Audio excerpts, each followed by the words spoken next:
두산 에너빌리티가 일론 머스크의 인공지능 스타트업 xAI로부터 가스터빈 신규 수주에 성공한 것으로 한국경제TV 취재 결과 확인됐습니다. 원전 부문에서는 이번 관세 협상을 통해 합의된 핵 추진 잠수함의 핵심 기자재 시공을 맡을 가능성이 거론되고 있습니다. 잠시 뒤 장 마감 후 나오는 두산 에너빌리티의 3분기 영업이익은 지난해 2배가 넘을 것으로 기대됩니다. 사안 단독 취재한 산업부 고영욱 기자와 알아보겠습니다. 고 기자, 이 두산 에너빌리티 첫 가스터빈 수출 대상이 확인이 됐다는 거죠?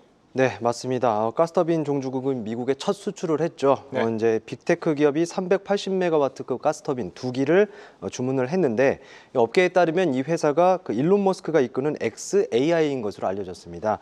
에너지업계 관계자는 한국경제TV와의 통화에서 두산 에너빌리티가 가스터빈을 납품하는 곳은 일론 머스크의 xAI라고 밝혔습니다. 두산 에너빌리티는 다른 여러 회사들과도 협상 중이어서 추가 수주도 기대됩니다. 가스터빈 연간 생산 능력은 8기입니다. 이번 수출은 여러모로 의미가 큰데요. 가스터빈은 정밀한 설계와 생산이 필요해서 기계공학의 꽃으로 불릴 정도로 기술 진입 장벽이 높습니다.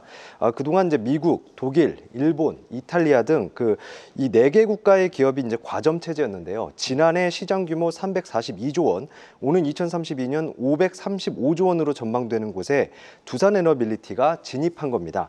AI로 전력 수요가 급증하는 상황에서 경쟁사보다 빠른 납기를 무기로 수주할 수 있었고요. 이제 가스터빈 기술을 응용한 항공기 엔진 개발도 진행하고 있습니다. 네, 첫 수주부터 아주 강력한 레퍼런스를 확보했다라는 얘기입니다. 가스터빈은 그렇고 두 번째가 원전입니다. 앞서 이제 세종 주재 기자와도 얘기를 나눴지만 한미 관세 협상 이 팩트 시트가 조만간 공개가 될 텐데 한미 원자력 협정 여기에 담길 내용 어떤 것들이 좀 예상이 됩니까? 네, 일단 이번 한미 정상회담에서 공개된 양국 정상의 발언 내용을 종합하면 한국도 20% 미만 농축 우라늄 생산과 재처리를 할 수 있도록 권한을 부여하는 내용이 담길 것으로 보입니다. 한국 수력 원자력이 지난해 핵 연료 수입 비용으로 10억 달러를 썼는데요. 이제 이 비용을 좀 줄일 수 있다는 의미고요. 기존보다 핵 연료를 더 오래 쓰고 재활용도 할 수 있게 됩니다. 또 원자력 추진 잠수함 건조를 허용하는 내용도 들어갈 것으로 보입니다. 한국이 갖고 있는 국가적 역량을 총동원하면 7에서 8년 뒤에는 원자력 추진 잠수함을 만들 수 있다는 분석이 나옵니다.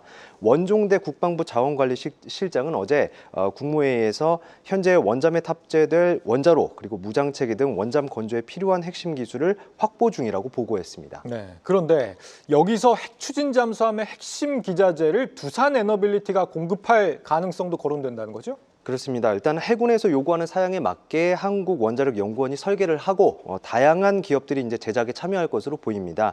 원자로와 냉각제, 펌프, 그리고 증기 발생기 등 주요 기기를 하나의 용기에 담은 형태의 차세대 원전을 소형 모듈형 원전, SMR이라고 하죠. 이 기술이 사실은 원자력 잠수함에 들어가는 이 원자로 설비를 민간 발전용으로 바꾼 겁니다. 두산 에너빌리티는 발전소형 주기기를 생산하는 기술을 보유했다는 점에서 참여할 가능성이 있습니다.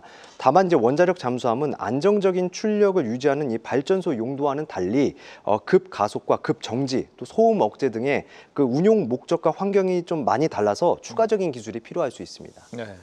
잠시 후 장 마감 후에 이제 두산 에너빌리티 3분기 실적이 공개가 됩니다. 어떻게 좀 예상이 됐나요? 일단 증권가 전망치는 매출 4조 원, 영업이익 2,800억 원입니다. 여기서 이제 일회성 비용이라든지 아니면 납품 스케줄에 좀 지연이 있었다면 이보다 조금 낮을 수는 있습니다.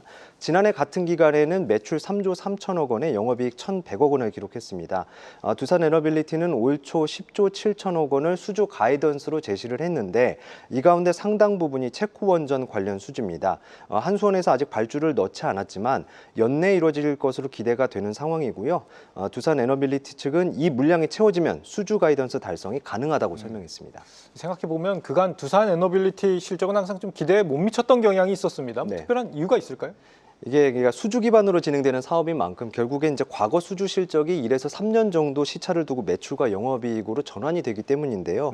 이제 좀 탈원전 시기에 영향에서 점점 벗어나고 있다 이렇게 평가를 할 수 있을 것 같습니다. 두산 에너빌리티는 지난해 15조 9천억 원의 수주 잔고 가운데 올해 일부를 매출로 소화하고 또 추가 수주를 통해서 20조 원 수주 잔고를 채우는 게 목표인데요.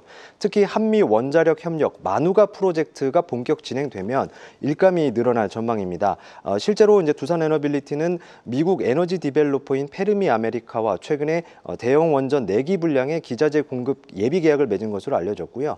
또 최근 고리 1호기 원전 해체를 맡으면서 신규 비즈니스 모델을 추가했습니다. 이렇게 수주가 지속 증가하면서 오는 2029년엔 36조 원까지 늘어날 것으로 예상했습니다. 네, 두산 에너빌리티의 XAI 가스터빈 공급 소식 들어봤습니다. 고영욱 기자였습니다.